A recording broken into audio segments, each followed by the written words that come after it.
Assalomu alaykum. Bugungi kvartiramiz 70 metrlik kvartira. Hozir ko'rib turganinglar abmer holati.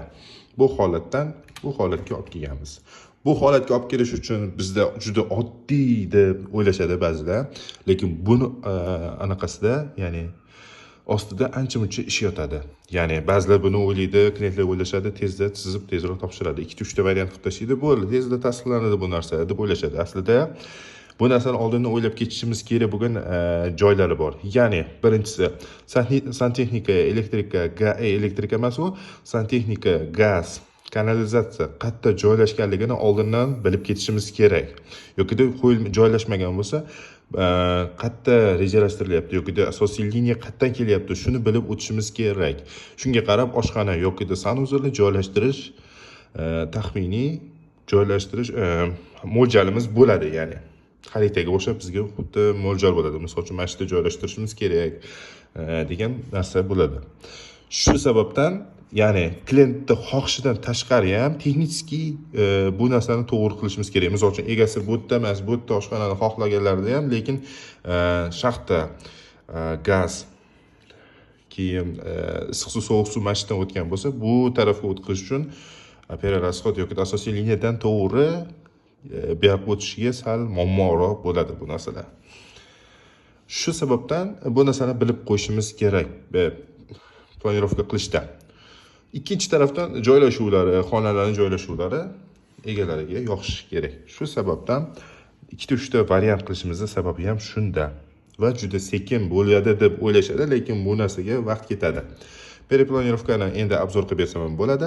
Kirishimiz bilan chap qo'lda ko'rib turibsizlar, shkaf, buni ichida shit ham joylashgan, oynali va pufki bor bu yerda. Kalitlanish uchun osma joylashgan, ostiladigan narsa qilingan.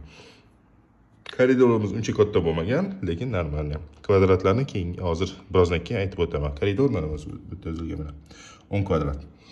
Shu joyda ham aytsam bo'lar ekan. Mayli, xo'p. Undan keyin yana yursak, detskini ko'rishimiz mumkin. Bu yerda shkaf qilinmagan, lekin egalari shuni xohladi. Mana shuni o'zi yetarli deb hisobladilar. No, mayli. Bu yerda mini stol qilganmiz, dasstol, pismeni stol va tepasida polkalar qilganmiz, kitoblar joylashtirish uchun, mayda-chuyda narsalar uchun va yotoq, konditsioner va kichkinagina xona. Mana shuni o'zi yetib ortadi deb hisobladilar. Biz bundan ham ko'proq yechimlar berdik, lekin ular shuni xohladilar. Mayli. Undan pastroq tushishimiz bilan shkaflarni ko'rishimiz mumkin. Juda katta shkaf, 65 lik. Adashmasam, bu ancha bo'ldi bu loyihaga, shu obzorini endi qilyapmiz prosta.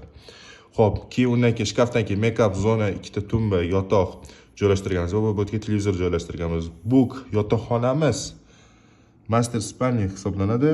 13.6 kvadratni tashkil qiladi, ko'rib turganingizdek.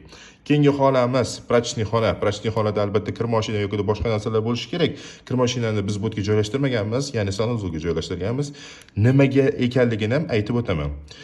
Xo'p, bu yerda xranение zona sifatida foydalanmoqchi bo'lganlar va mana ko'rib turibsizlar, kir ilish uchun joylashtirganlar. Xo'p, egalar bu narsani xohlamadi va texnik yechimdan ham ancha qiyin bo'lib ketadi bu joydan bu yoqqacha santexnikasini olib o'tish kir mashinada. Shu sababdan bir qarorga kelindi va mana shu joyga joylashtirishga to'g'ri keldi. Keyingi xonamizda bu xonamizda kvadratini aytib o'tmoqman. Prachniy komnata 4,5 kvadrat. Sanuzorga o'tamiz. Sanuzorda to'g'ri kirishimiz bilan vanna, sanuzor, unitaz, stroyniy rakvina, uni tagida esa kir mashina, Stiralniy mashina, kir yuvish mashinasi joylashtirgan bo'ladi. Sushilkoti va manta shaxta joylashtirgan. Bu shaxtadan ozgina kirgizganmiz, ya'ni 15 sm-cha kirgizganmiz. Ya'ni polka bo'ladi, stroyniy polka. Bu keyingi xonamizga o'tishimiz mumkin. Undan keyin buni sanuzorda aytib o'tyapman. Sanuzor 4.8 metr kvadratni tashkil qiladi. Zalda divan, shkaf debman. Stol, TV zona joylashtirilgan va shuni o'zi yetarli bo'lgan. Bu minimalistik, почти klassik qilingan, ancha stili bo'yicha. Xo'p, undan keyin katta shkaf eshigidan o'tishimiz mumkin. Katta oshxonani ko'rishimiz mumkin albatta. Bu yerda kichkinagina stol qilingan, kullar joylashtirganmiz. Bu oshxonada nimalar bor? Холодильник, moyka, посудомоечный mashina, ya'ni idish yuvish mashinasi va kotel joylashtirganmiz. Mana bu joyda kotel joylashgan.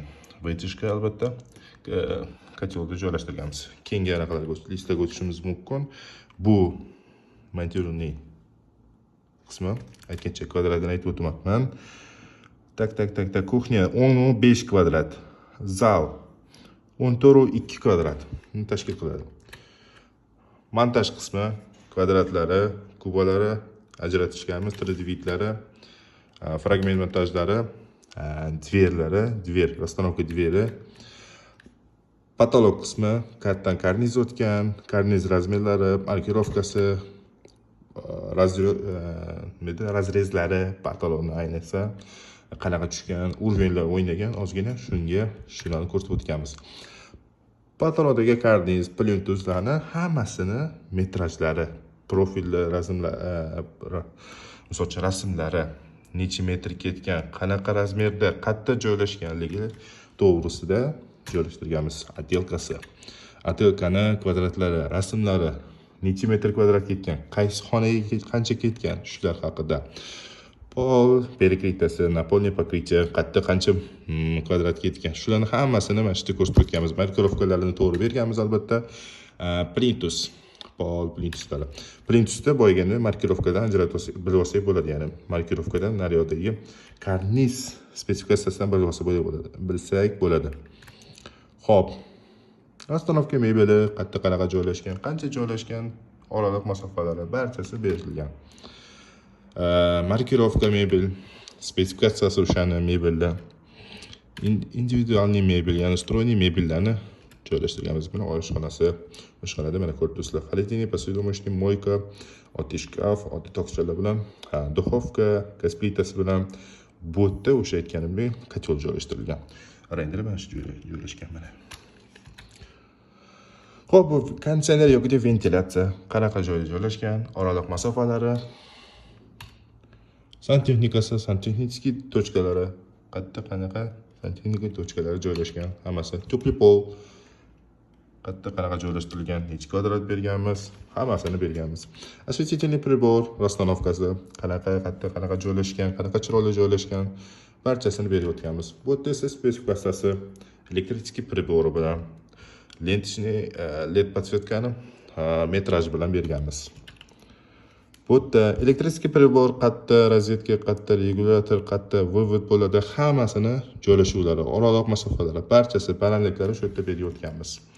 Осветительный приборda управление светами. Ya'ni qaysi выключатель qaysi biriga javob beradi. Shularni hammasini berganmiz. Видовой точкасы, razvedkalari, barcha razvedkalarni ko'rishingiz mumkin. Detskiy. Bu kanalga chiqqan, ko'rgan bo'lsangiz kerak. Akalar, hozircha faqat shu. Sizlarga yoqqan bo'lsa, xursandman. Like bosish, komment yozish, yoqdimi, yoqmadimi, eslatib o'tinglar. Kamchiliklari bo'lsa, kommentni kutaman. Sog' bo'lasizlar.